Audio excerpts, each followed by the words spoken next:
Mardi 1er novembre 2022, c'est le début de l'avant-dernier mois de l'an 2022, mesdames et messieurs. On va vous parler de l'UEFA Champions League avec un accent plus particulier sur ce match qui va opposer tout à l'heure à 20h GMT l'équipe de l'Olympique de Marseille à celle de Tottenham.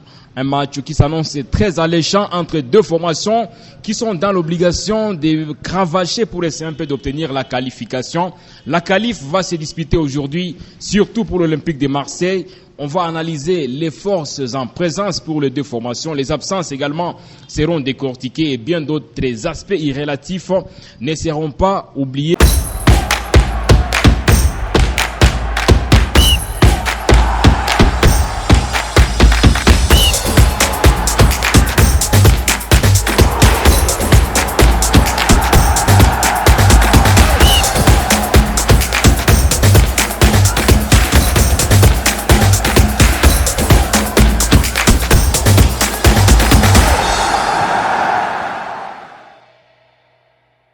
Et pour en parler, je suis avec Gaëtan Varane Kombi. Bonjour Gaëtan. Bonjour Monsieur Richard Mouima, bonjour aussi à tous les téléspectateurs des Volcan News. C'est un match du siècle, comme déjà ça s'est dit au niveau de la France. C'est un match du siècle effectivement, parce que ça fait très longtemps que Marseille n'est pas arrivé à ce stade de la compétition. Ça fait longtemps que Marseille n'a pas rêvé et aujourd'hui, on sent que les rêves est permis et donc c'est un match très alléchant, très palpitant et aussi très important pour les peuples marseillais. L'Olympique de Marseille, ça reste l'unique club français à détenir au moins une étoile sur son maillot sur le plan continental au niveau de l'Europe. Oui, on connaît tout l'engouement que renferme ce club-là. C'est surtout un club qui est extrêmement supporté par des tifosi, des supporters qui sont très attachés à leur équipe. Donc, ne parlant que de l'histoire, on peut conclure que Marseille est peut-être le meilleur club français. Et donc, ça doit se aux supporters du Paris Saint-Germain. C'est un peu comme les nouveaux riches, mais on sait que historiquement, c'est Marseille qui est le meilleur club français. Et donc, ça, pour concrétiser cette supériorité historique, il faudra passer par la qualification ce soir. Il faudrait passer par la qualification ce soir et les Marseillais l'ont déjà fait. C'était en 2011 avec la génération de Mathieu Valbuena notamment, parce que l'équipe de Marseille avait pu arracher une qualification après sa victoire surprenante peut-être sur l'équipe du Borussia Dortmund, 3-2. Donc ils l'ont déjà fait dans l'histoire. Ils l'ont déjà fait, ils doivent rééditer cet exploit. Et ce qui m'intéresse le plus, c'est que vous avez dit en début de l'émission, Marseille détient quand même une étoile, c'est-à-dire que cette expérience de la Ligue des Champions, ils l'ont, contrairement à d'autres équipes françaises. Et donc, ils se doivent de rééditer l'exploit, ils se doivent de revivre ces ambiances-là parce qu'ils sont capables de s'en procurer. Et donc, moi, je leur donne favori pour ce match et j'espère qu'ils vont une fois de plus concrétiser ces rêves marseillais qui est de passer quand même au second tour de la Ligue des Champions. Plantons d'abord les décors de cette explication. Il faut me dire que les deux formations ont joué des matchs le week-end dernier. Au niveau de la Prima Liga, le championnat anglais de football de première division, l'équipe de Tottenham s'est déplacée sur le terrain de Bournemouth. C'était au bout du suspense que le Spurs s'était imposé sur le score de 2-3. Un match où les hommes d'Antonio Conte étaient menés à deux reprises par 0-2. Avant finalement de gagner cette explication, au bout du bout, c'était grâce au but superbement inscrit par Bentancur dans les derniers instants de cette explication. Il faudrait quand même dire que Bentancur s'était rajouté sur la liste des buteurs, lui qui a suivi la voie bien tracée par Sessegnon et Ben Davies. Donc ça veut dire que l'équipe de Tottenham a bien qu'un tout petit peu bousculé par Bournemouth, mais au moins a fait de son mieux pour gagner ces matchs-là. C'était important pour les Spurs, qui pourtant étaient sur une série un peu noire.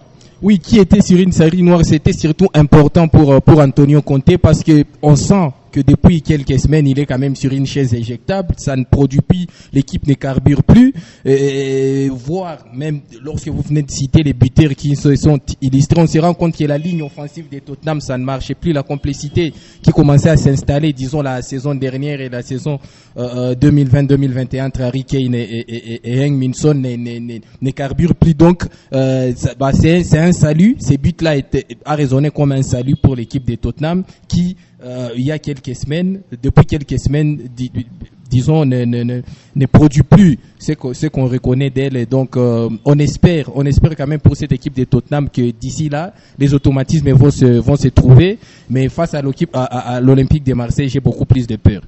Si l'équipe de Bournemouth a été battue par Tottenham par 2-3, l'équipe de l'Olympique de Marseille a disputé aussi un match, c'était en Ligue 1 française de football.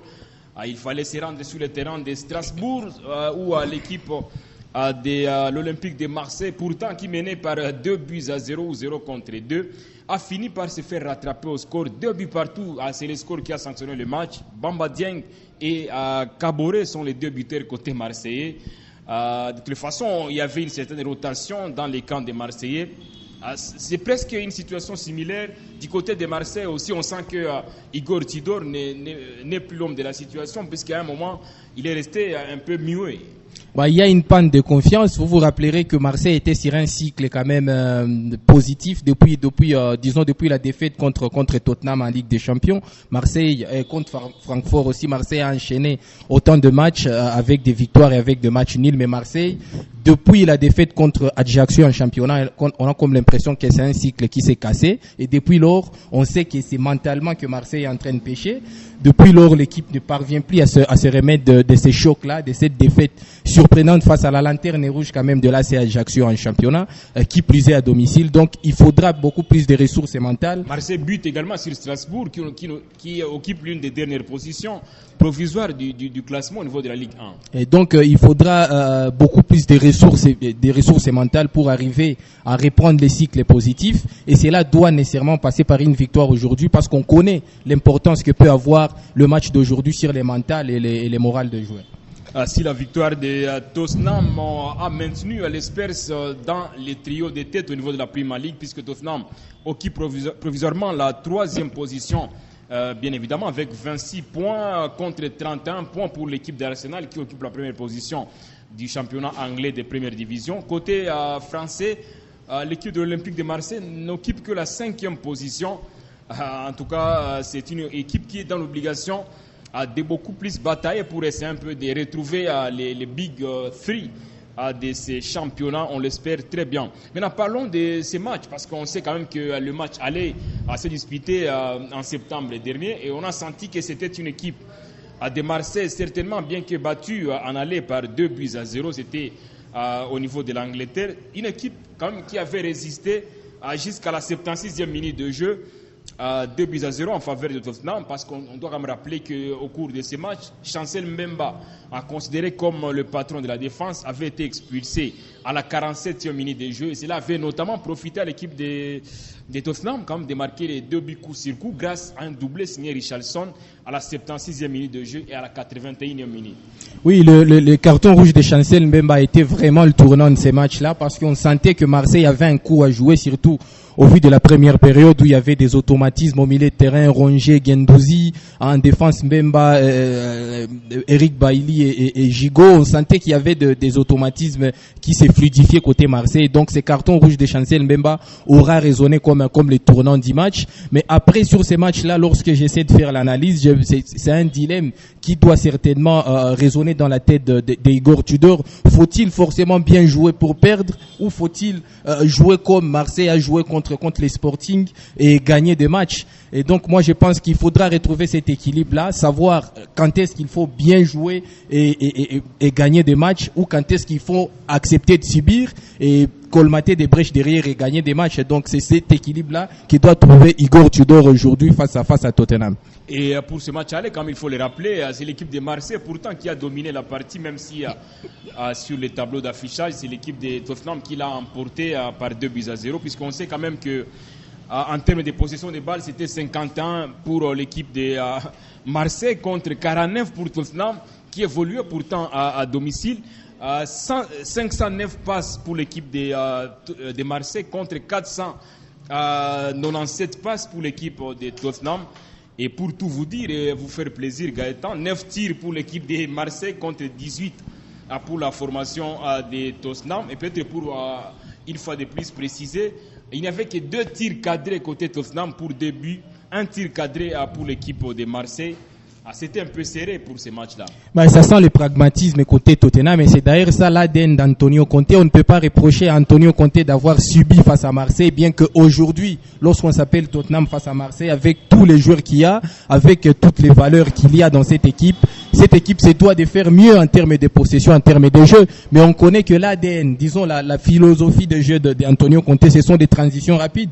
Et ces jours-là, on sentait qu'en première période, Marseille a réussi à contenir ces transitions rapides parce qu'il y avait beaucoup de joueurs sur les porteurs du ballon. Le premier élanceur était tout le temps gêné par des milliers de terrains des attaquants marseillais. On sentait que Marseille avait réussi à contenir cette équipe de Tottenham. Mais après, on sait que la force de cette équipe, ce sont des transitions rapides. Lorsque vous avez un point de fixation, comme par exemple Harry Kane et des joueurs de côté qui partent très vite comme Heung-min Son et Richarlison, on sait que cette équipe peut être dangereuse dans des transitions rapides. On ne peut pas forcément l'attendre dans la possession. Et c'est pour cette raison que vous venez de dire qu'il y avait 18 tirs au total pour une équipe de Tottenham qui n'avait 40 ou un peu plus de pourcent de possession de balle, contrairement à Marseille qui avait quasiment dominé tout le match, mais qui ne s'était pas procuré autant d'occasions contre cette équipe de Tottenham. Donc à un certain moment, ça sentait du pragmatisme, et je pense que Marseille doit faire attention à ces transitions rapides, parce que c'est ça effectivement la philosophie d'Antonio Conte.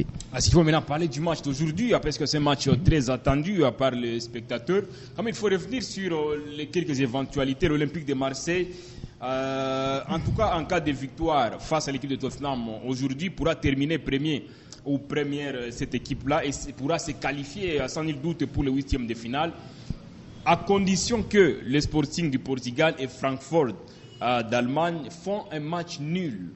Donc le Sporting finit 2e, Tottenham 3e, Francfort 4e. Ça, c'est la première éventualité. Si l'Olympique de Marseille parvenait à battre Tottenham, en tout cas l'OM pourra terminer 2e et pourra se qualifier pour le 8e de finale. S'il y a un vainqueur dans le match entre Sporting du Portugal et Francfort, le club en question finit premier, Tottenham 3e. Il y a également une autre éventualité. En cas de nul contre Tottenham, l'Olympique de Marseille pourra terminer 3e et pourra se retrouver en barrage de Ligue Europa si Francfort gagne contre le Sporting du Portugal. Donc Francfort sera à premier, Tottenham sera bien évidemment 2e. Mais aussi toujours en cas de nul de Marseille face à Tottenham, l'Olympique de Marseille pourra terminer 4e si le Sporting du Portugal ne perd pas contre Francfort. Mais aussi, le Sporting du Portugal sera premier, Tottenham 2e. Donc aujourd'hui, il faut à tout prix gagner. Il faut à tout prix gagner, et surtout voilà, les éventualités que vous venez de donner là-bas, ça prouve à suffisance que c'est un groupe qui a respecté quand même son homogénéité. Je suis un peu déçu par Tottenham, parce que lorsqu'on a vu la configuration du groupe tout juste après le tirage, on se disait que Tottenham allait survoler ces groupes-là, mais on se rend compte que les débats se sont très équilibrés depuis voilà, la montée à puissance du Sporting, et surtout l'Eintracht Francfort qui s'est aussi relancé. Je pense que c'est l'équipe Marseille qui a pourtant mal débuté cette campagne. Voilà, donc Marseille et Francfort, deux équipes qui se sont très lancées, qui n'étaient pas forcément bien embarquées dans cette compétition. Donc depuis lors, les débats se sont très équilibrés. On peut décider par Tottenham, mais c'est l'adversité qu'il y a dans ce groupe qui est intéressant, parce que jusqu'à maintenant, tout le monde peut se qualifier. Et ça reste, je crois, les seuls groupes où tout le monde peut se qualifier, et tout le monde peut finir dernier. Donc même une place en Ligue Europa est aujourd'hui décisive pour ces 4 clubs-là, et j'espère en tout cas pour l'équipe de Marseille, parce que cette équipe n'a qu'une seule alternative, c'est de gagner pour pouvoir espérer jouer la phase finale de la Ligue des Champions. Et donc Marseille se doit de faire l'exploit aujourd'hui.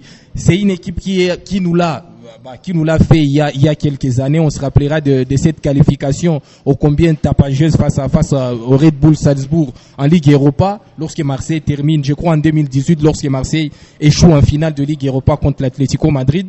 Cette équipe de Marseille nous a habitués à ce genre de scénario, surtout avec les publics ô combien bouillants du Vélodrome. Et donc on est en droit d'espérer qu'on peut revivre encore une fois cette ambiance aujourd'hui, n'en déplaise à Tottenham, bien que j'aimerais voir une équipe anglaise en 8e de Ligue des Champions. Mais Marseille, si il parvenait à faire cet exploit-là, ça me ferait tout autant du bien.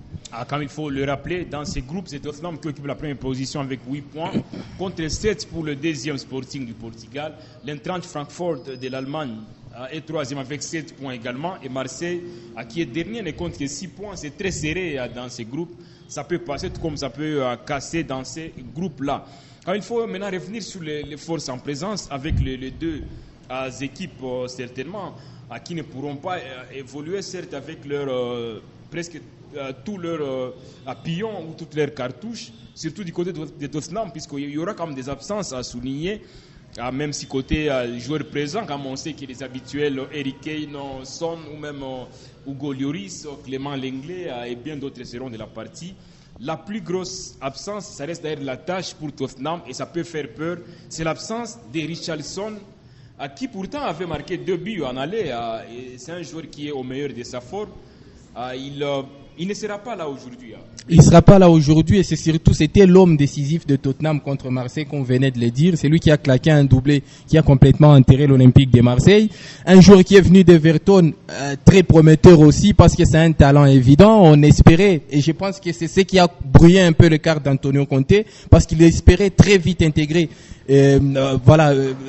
Richarlison dans son dispositif tactique. Malheureusement, les joueurs s'est très très vite blessé et donc ça résonne comme une épine dans les pieds d'Antonio Conte, qui devra se passer de ses services et dépanner avec d'autres joueurs, parce qu'il en a quand même à l'appel. Il y a beaucoup de joueurs à compartiment offensif côté Tottenham et donc les profils semblent être un peu différents. Mais au moins, ce sera une absence de taille pour l'équipe de Tottenham, puisque ce n'est pas le seul joueur qui sera absent. Puisque Kulusevski sera également out pour ces matchs-là.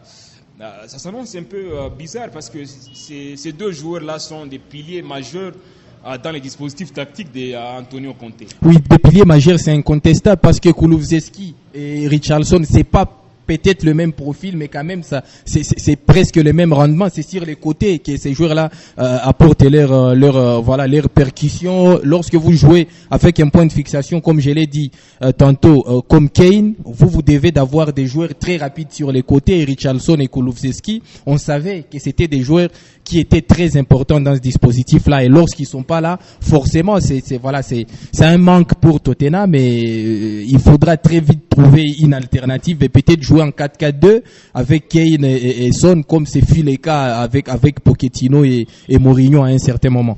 Ils ne seront pas les seuls à être absents côté Tottenham, puisque en tout cas, ils pourront bénéficier de la chaleur de leur coach, qui ne sera pas aussi sur le banc. Antonio Conte a également suspendu pour ces matchs-là. Il pourra suivre ces matchs à partir des tribunes du Vélodrome, malheureusement pour ses coachs. Voilà, on a l'impression, on a tendance à dire que l'importance de l'entraîneur sur les bancs est peut-être la même que lorsqu'il n'est pas là, parce que souvent lorsque les entraîneurs se font expulser et que leur club mérite de gagner, ils gagnent toujours. Mais attention, parce que on connaît toute l'énergie qui peut transmettre Antonio Conte à ses hommes. C'est un entraîneur très aboyeur, très virevoltant aussi sur les bancs. On connaît ce qu'il peut apporter, notamment dans ses discours, dans son aboiement. Donc moi je pense que c'est un coach comme qui sait échanger avec ses joueurs, qui sait tourner sur ses joueurs. Son absence sur les bancs pourra quand même avoir une certaine répercussion dans une certaine mesure. Voilà, c'est cet attachement-là, ces rapprochements avec ces joueurs qui peut être aussi décisif contre l'équipe de Tottenham, parce que on a encore une fois vu l'importance qu'a eu par exemple l'absence de Jürgen Klopp sur les bancs de Liverpool contre il tire une défaite, je crois, après son expulsion contre Manchester City. Donc ces genres d'entraîneurs qui sont très attachés à leurs joueurs, qui ont un tel rapprochement avec leurs joueurs, que lorsqu'ils ne sont pas là, on sent que c'est une équipe qui n'a plus d'âme. C'est très important pour eux d'être là, et malheureusement Antonio Conte ne sera pas là. Et moi je pense que c'est un avantage aussi de plus pour l'équipe de l'Olympique de Marseille. Mais pour Antonio Conte, ce n'est pas surprenant. C'est un coach des fois qui est emporté, qui est facilement emporté par des émotions. Il est là, il s'est tourné sur des arbitres aussi dans une certaine mesure. On se rend compte que c'est un coach qui est toujours là en train de dire. Il ne sait pas comme garder sa langue, Antonio Conte. C'est un entraîneur au tempérament volcanique. C'est quelqu'un qui passe tous les matchs en train de râler sur les bancs de touche, en train de tourner sur les arbitres protocolaires. Donc c'est quelqu'un, on dit souvent que les équipes ressemblent à leurs entraîneurs, et lorsque vous voyez cette équipe de Tottenham, les mentales qu'il dégage, les joueurs comme Aubière, les joueurs comme Kane, comme Son, voilà, on sent que c'est une équipe qui ressemble à son entraîneur, et lorsque l'entraîneur n'est pas là, moi j'ai peur pour cette équipe, peut-être qu'elle peut manquer d'âme aujourd'hui face à Marseille parce qu'il n'y aura pas Antonio Conte.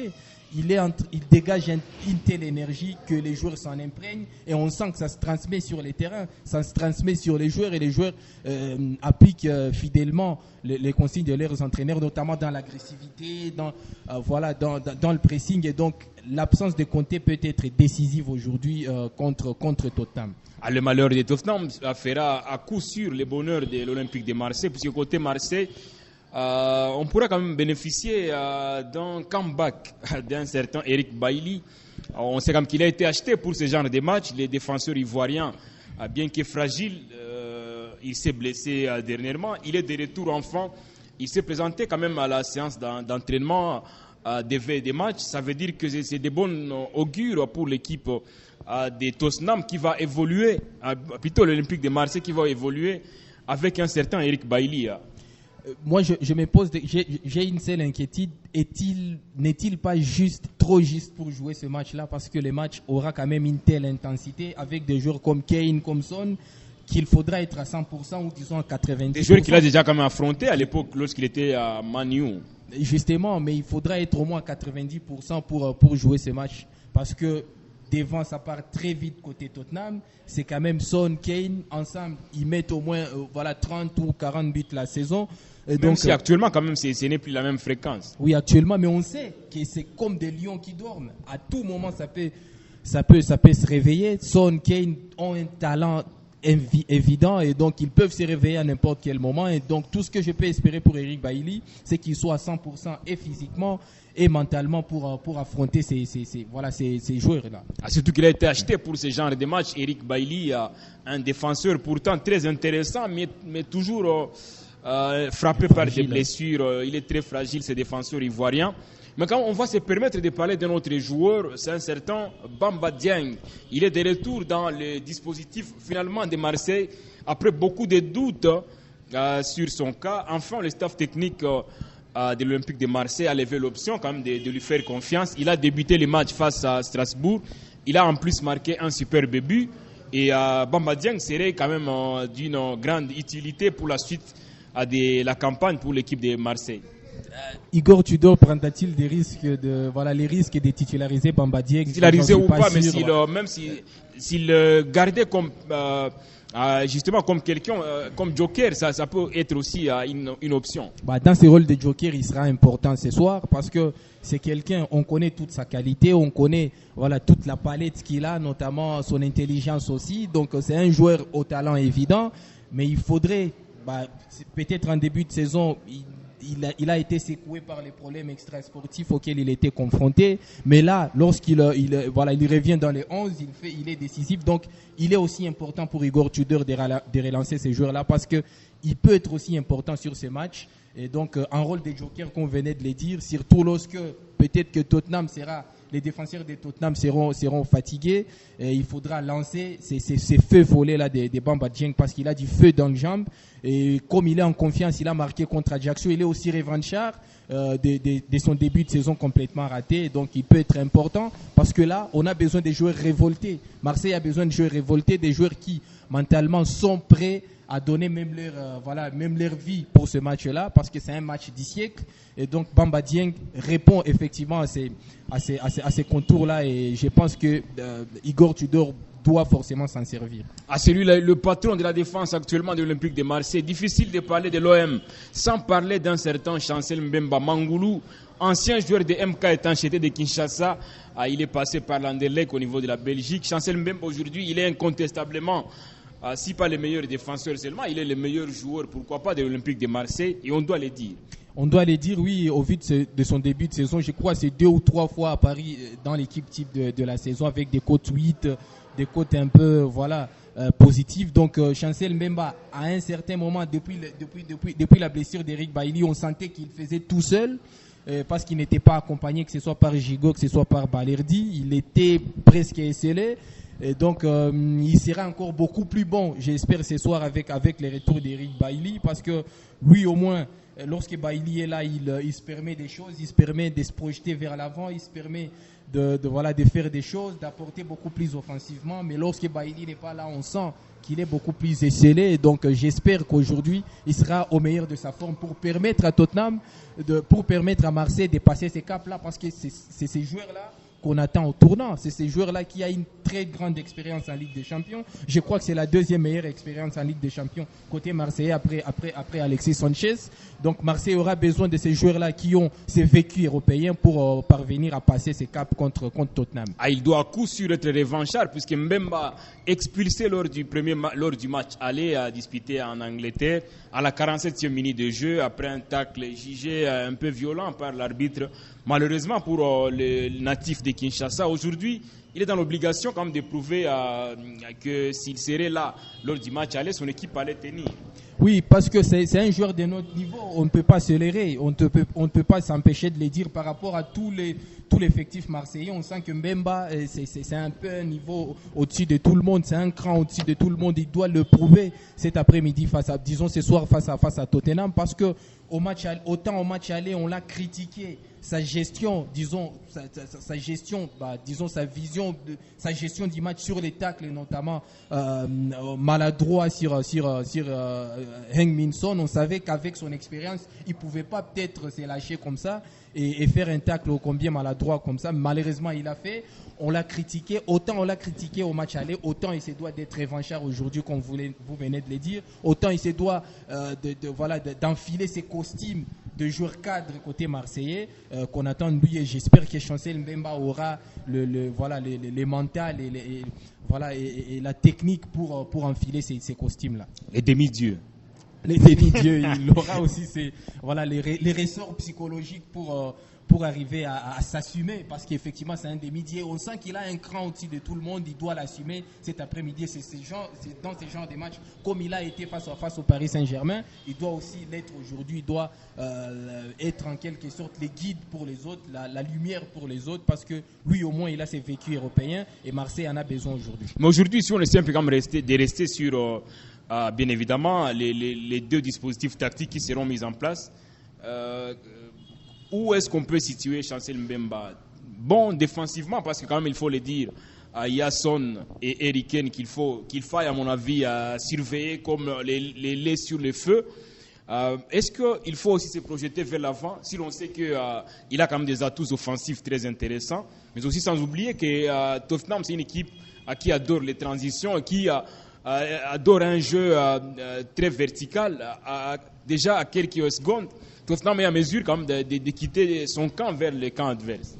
Oui, c'est ça le dilemme au fait d'Igor Tudor, et je pense que c'est le chantier d'Igor Tudor pour ces matchs d'aujourd'hui.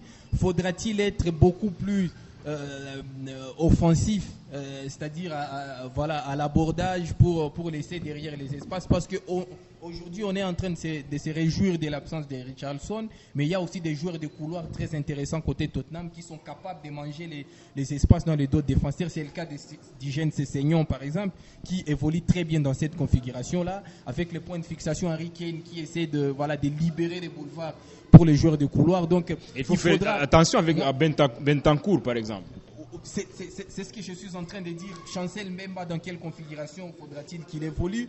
Moi, je ne sais pas. C'est ce que j'étais en train de dire. C'est quelqu'un qui est un peu orphelin du rendement des autres. Parce que si vous avez un Jonathan Klaus comme piston droit, moi je ne vois pas en quoi Chancel Mbemba doit se faire autant de mal de jouer dans des dispositions box-to-box. Il peut le faire en Ligue 1 face à des équipes moyennes comme Ajaccio, des équipes moyennes comme Strasbourg, mais quand même là il s'agira de Tottenham où il faudra avoir une assise solide défensive, et surtout qu'on joue à 3-5-2. L'importance d'un 3-5-2, c'est que les pistons, ou d'un 3-4-3, ou d'un 3-4-3, lorsque vous jouez avec des pistons, c'est que doivent apporter beaucoup plus offensivement, et les trois de derrière doivent colmater les brèches dans les dos des pistons. Et donc lorsque Jonathan Klaus ne parvient plus à jouer confortablement ce rôle-là, Chancel Mbemba est obligé de faire les dépassements de fonction. Et donc pour que Chancel Mbemba ne puisse pas laisser les espaces dans son dos, il faudra que Jonathan Klaus ait les ressources nécessaires pour jouer parfaitement son rôle. Et donc, c'est ce que j'espère aujourd'hui. Mais j'espère voir un Chancel Mbemba beaucoup plus solide défensivement et d'empêcher aux joueurs de couloir de Tottenham de se mouvoir dans les dos de la défense marseillaise. Et pour terminer cette émission, mesdames et messieurs, il faut quand même le dire, puisque les spécialistes du football au niveau européen ont quand même concocté une probabilité de victoire pour les deux formations. Et c'est l'équipe de Tottenham quand même qui a un certain avantage, puisque d'après cette probabilité, l'Olympique de Marseille a 33% des victoires, contre 39% pour Tottenham et 28% des matchs nuls. Sur papier, c'est Tottenham d'après ces spécialistes-là. Oui, même en termes de valeur, on peut dire que Tottenham part en ballottage favorable par rapport à Marseille, parce que en termes de qualité, on ne peut pas comparer quand même les deux effectifs. En termes aussi de vécu européen, on ne peut pas comparer les deux équipes. Et donc Marseille sera encore une fois en position d'outsider sur ces matchs-là, parce que Tottenham est incontestablement favori. Et maintenant, c'est un problème de cycle. Et Marseille et Tottenham traversent un mauvais cycle. Certes, Tottenham est parvenu à battre Bournemouth, qui venait d'un cycle très positif et très long depuis sa défaite face à Liverpool 9-0. Bournemouth n'avait pas encore perdu jusqu'à la défaite face à Tottenham. Mais on sent que les cycles, les récents cycles entre les deux équipes, c'est quand même atermoyant. Marseille reste sur 5 matchs sans victoire, toute compétition confondue. Tottenham restait sur de contre-performances, notamment en Ligue des Champions. Donc, les deux équipes aujourd'hui ne rassurent pas complètement, et c'est là qu'on peut peut-être dire que Tottenham part en ballottage favorable, parce que les talents individuels peut faire à ce que Tottenham puisse l'expérience gagner. Aussi, l'expérience aussi peut faire à ce que les Spurs puissent gagner ce match-là. Donc, j'appuie aussi ces chiffres-là, mais on sait tous que les chiffres ne gagnent jamais les matchs. Les matchs ne se gagnent jamais sur papier. Et donc, on reste très concentré à suivre ces matchs qui nous promettent vraiment beaucoup d'étincelles. Nous restons également très concentrés, parce que c'est avec cette concentration qu'on met un terme à cette émission. Merci beaucoup Gaëtan d'avoir brillamment participé à ces échanges. C'était houleux, à l'image d'ailleurs du match qui se profile à l'horizon. Le match du siècle, oui, on se doit de les suivre avec beaucoup plus de pincettes. Merci beaucoup. Dans un vélodrome présenté comme un volcan. Bouillant, en tout cas, j'espère revoir la même ambiance que précédemment dans des matchs décisifs. Et j'espère que cette public poussera son équipe à la victoire. Comme il sait le faire d'ailleurs. On est à la fin de cette émission. Merci beaucoup de nous avoir suivis, mesdames et messieurs. En tout cas, vous l'aviez aimé. Dites merci à tout le monde qui a concouru à la réalisation de l'émission dont il est question. Gabriel Ishara et toute l'équipe qui était autour de lui. On pourra se retrouver prochainement pour décortiquer d'autres faits d'actualité sportive sur les Volcan News. Abonnez-vous en cliquant tout simplement sur s'abonner. Ouvrez la cloche de notification, en tout cas pour avoir de telles émissions de façon régulière. À très bientôt. Salut.